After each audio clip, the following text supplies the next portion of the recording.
Good morning and welcome to your Farm and Home Show. I'm Kristi Shive, and this morning we're visiting with Katherine. She's a senior extension specialist for the University of Kentucky. Today, you are talking to us about heart healthy choices.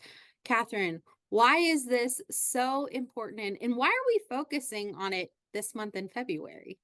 The American Heart Association deemed February American Heart Month. Mm. And they did that in an effort to raise awareness about heart disease and to help people to remember to focus on their heart health and take some specific actions to prevent heart disease and to just make some good life choices that can help protect your heart. Definitely, Katherine. And what are some ways that we can increase our heart health?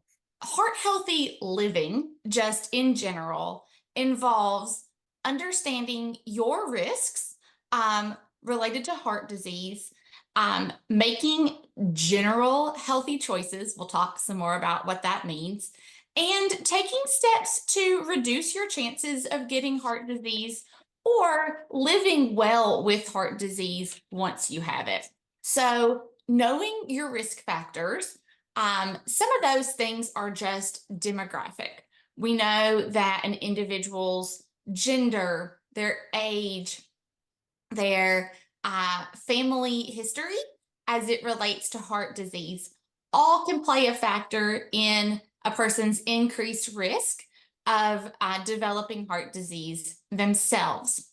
And then there are other factors, things like your general level of physical activity, if you do or don't smoke, individuals who drink excessively, and then our overall diet. Those are all things that we can control that play a factor in our risk of heart disease. So some of those risk factors are things that we can just decide on our own. If I smoke, I could decide that I wanted to smoke less or quit smoking altogether, right?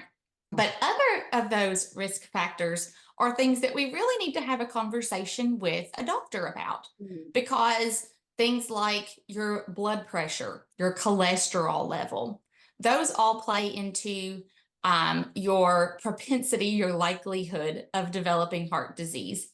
And there's not things that we can just tell about ourselves, either visibly or by lifestyle choice. Katherine, obviously, we know that our doctor will let us know the changes that we need to make. But sometimes, whenever it comes to drastic changes, it can feel overwhelming. Is it sometimes okay to focus on small changes and taking it one step at a time? Unless you've had some type of big life situation, we really recommend that people make small, sustainable changes over time, particularly when it involves what we're eating. Yeah. So, our food choices and exercise. Exercise is wonderful, but too much exercise can feel really bad. And so, we want to build up over time. So you're exactly right, Kristi. Making those small, sustainable changes, both in our eating and in our physical activity, do add up over time to make big changes, but in a more sustainable way that we can maintain over the course of our lifespan. Katherine, before we wrap up today, are there any helpful resources that you would recommend that we can offer through cooperative extension? So there is the February Health Bulletin that kind of goes over all the things that we've talked about. And then also the National Institute of Health has a 28 days to a healthy heart. Ooh. And they encourage individuals to make one small change every day in February. Thank you for joining us today on the Farm and Home Show, and we'll see you soon.